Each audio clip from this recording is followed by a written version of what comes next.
Загадениот воздух причина за се поголемиот број на луѓе со алергиски реакции. Штетните честички кои ги дишаме предизвикуваат појава на алергии во есенските и зимските месеци. Лекарите велат дека последниве 3 до 4 години драстично е зголемен бројот на пациенти со алергиски симптоми како резултат на аерозагадувањето. Нормално е во пролетта, но не беше баш логично и нормално во текот на есента и на зимскиот период.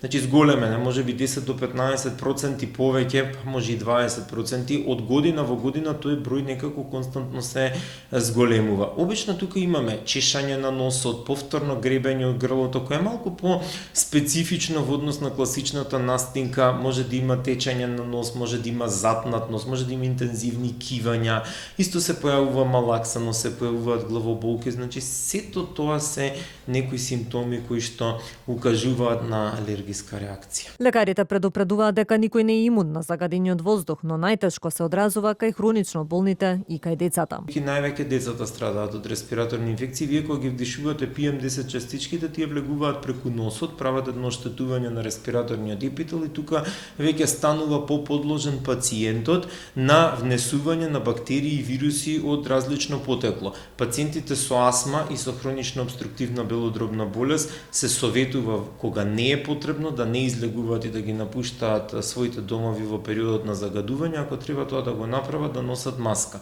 Исто и за децата кои што имаат одредени респираторни заболувања и чести респираторни инфекции, трудниците се исто во една ризичната група на пациенти кои загадувањето може да предизвика, но предизвикува кај сите, бидејќи се појавува алергиски реакции. Всушност алергиските реакции во зимскиот период се од штетните честички кои ги дишаме во воздухот. Воздухот од синоќа е со висока загаденост не само во Скопје, туку и во Велес, Кичево, Струмица и Гевгелија. Според податоците кои ги објави Европската агенција за животна средина, Македонија заедно со Босна и Албанија е меѓу земјите кои се најпогодени од загадувањето на воздухот кое директно влијае на здравјето и животниот век на населението. Извештајот нотира дека тој особено ги погодува децата како ранлива категорија.